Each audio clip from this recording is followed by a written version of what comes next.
बिस्मिल्लाहिर्रहमानिर्रहीम। अस्सलाम वालेकुम नाज़रीन, फ़िदा दिल और आप डेली मैदान देख रहे हैं। आज कुछ मज़ीद अहम मामलात पर बात होगी परवेज़ खटक के मुस्तकबिल के हवाले से और परवेज़ खटक साहब के उस बयान के हवाले से जिसकी उनके साहबजादे ने तरदीद कर दी है।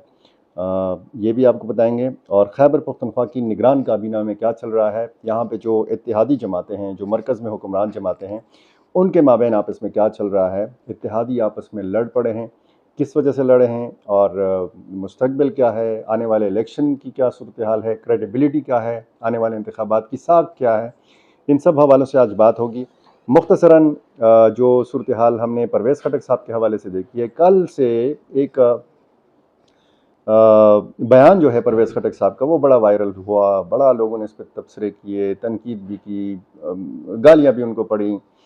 उन्होंने इस मुबैना बयान के मुताबिक परवेज़ खटक का कहना था कि अगर इमरान खान में हिम्मत है तो वो किसी भी हलके से मेरे खिलाफ इलेक्शन लड़ें। ये बयान आप ज़ाहिर है परवेज़ खटक का तो नहीं हो सकता। उन्होंने ये उनके साथ ये भी जोड़ा गया और आज अखबारात में बड़ी बड़ी सुर्खियों के साथ ये खबर लगी कि हमने, यानी परवेज़ खटक कह रहे हैं कि हमने अपनी हुकूमत में 40,000 जाली अकाउंट्स बनाई। अब ये परवेज़ खटक साहब कह सकते हैं। और उन्होंने ये भी कहा कि इमरान खान साहब जो हैं वो मिन्नतें करेंगे उनकी पार्टी का टिकट लेने के हवाले से, यानी वो पार्टी के जिसका अभी तक परवेज़ खटक ने कोई ऐलान नहीं किया, कोई फ़ैसला नहीं किया।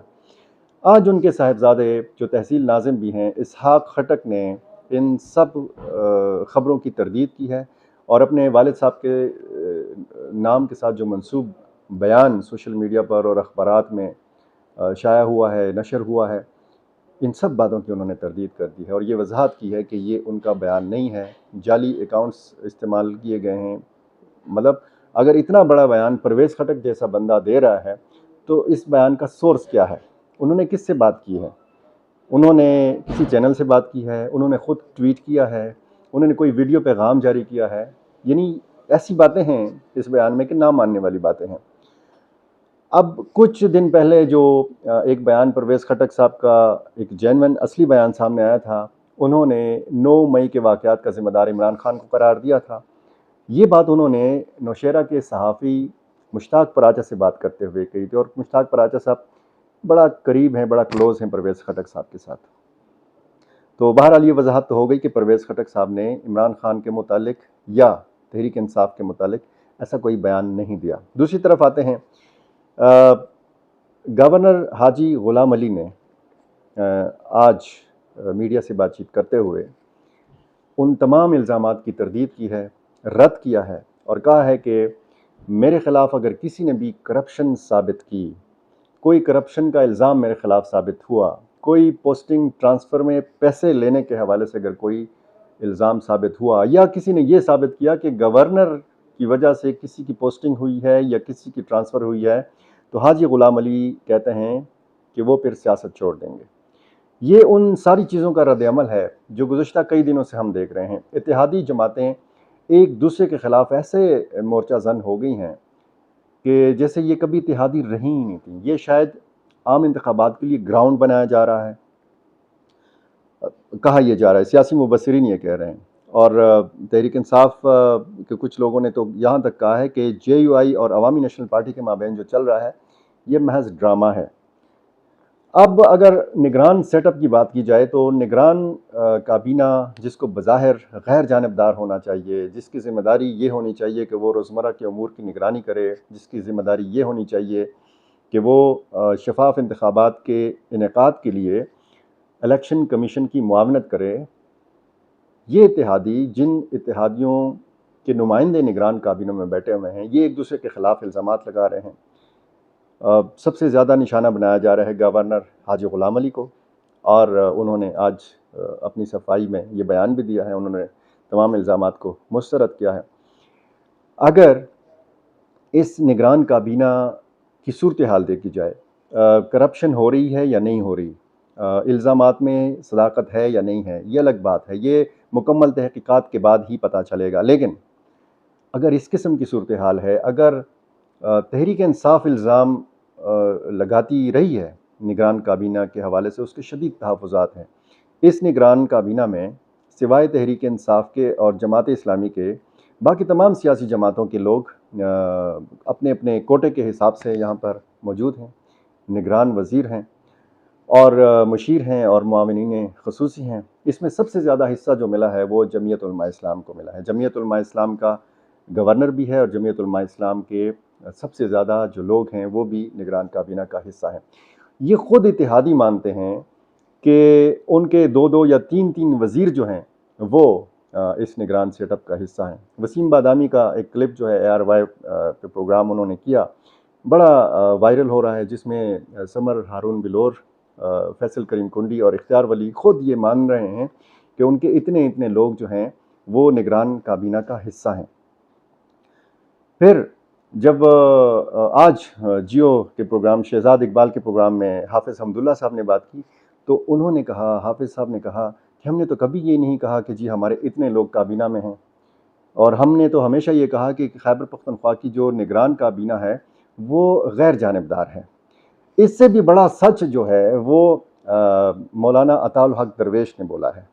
نوشہرہ میں انہوں نے ایک تقریب سے خطاب کیا اور جس کی باقاعدہ پریس ریلیز JUI کے آفیشیل واٹس ایپ گروپ سے جاری کی گئی، اور یہ سچ بولا ہے مولانا عطا الحق درویش صاحب نے کہ جتنے بھی وزیر ہیں، نگران وزیر اعلیٰ سے لے کر نگران وزیروں تک یا مشیروں تک یا معاونین خصوصی تک، ان سب کا جمعیت علماء اسلام سے کوئی تعلق نہیں ہے۔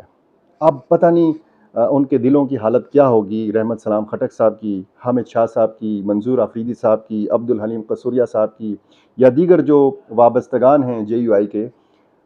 اگر مولانا عطا الحق درویش صاحب کا جو یہ سچ ہے، اس کو سچ مان لیا جائے تو ظاہر ہے کہ یہ بڑی زیادتی ہے ان 4-5 یا جتنے بھی لوگ ہیں JUI کے نگران کابینہ میں ان کے ساتھ۔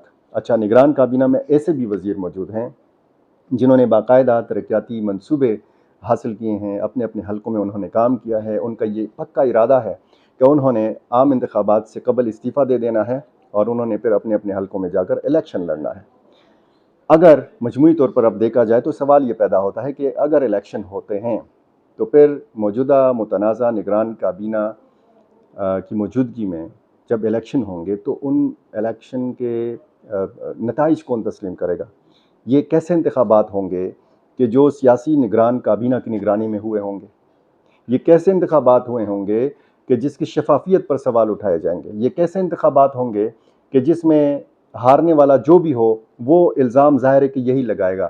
اور جس طریقے سے یہ ایک دوسرے کے خلاف الیکشن لڑیں گے حکمران اتحاد میں شامل، کیونکہ انتخابی اتحاد تو PDM ہے نہیں، یا PDM سے باہر بھی جو حکمران اتحاد میں شامل جماعتیں ہیں، یہ سب اگر ایک دوسرے کے خلاف الیکشن لڑیں گے، اور ابھی سے یہ سلسلہ شروع ہوا ہے اور ابھی سے الزامات کا یہ جو شدت ہے اس میں یہ آئی ہے، تو ظاہر ہے کہ فائدہ تو تحریک انصاف کو اٹھانا چاہیے بھی، اس صورتحال میں وہ اٹھا بھی رہی ہے۔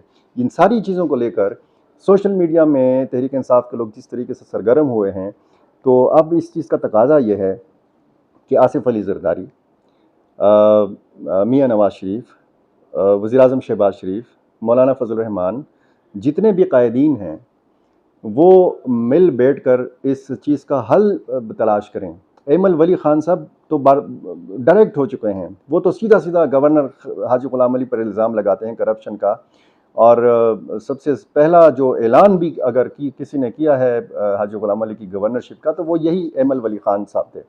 تو اس ساری صورتحال میں اب دیکھنا یہ ہے کہ جب مرکزی حکومت کی مدت پوری ہوگی، جب مرکز میں ایک نگران سیٹ اپ آئے گا، تو پھر کیا پنجاب میں اور خیبر پختونخوا میں یہی نگران کابینہ ہوگی؟ یہ بھی کوئی صورت نکالی جا سکتی ہے کہ جب نگران حکومت مرکز میں آئے گی تو یہ جو 2 صوبوں کی نگران حکومتیں ہیں ان کو تبدیل کر دیا جائے، ان کے جتنے بھی وزراء ہیں جن پر الزامات ہیں، جو سیاسی وابستگی رکھتے ہیں، ان سب کو تبدیل کر دینا چاہیے۔ اور اگر تبدیل نہیں کیا جائے گا تو پھر الزامات کا سلسلہ بڑھے گا اور پھر الیکشن کی جو ساکھ ہے، اس کی جو شفافیت ہے، اس پر سوال اٹھائے جائیں گے۔ بہت شکریہ۔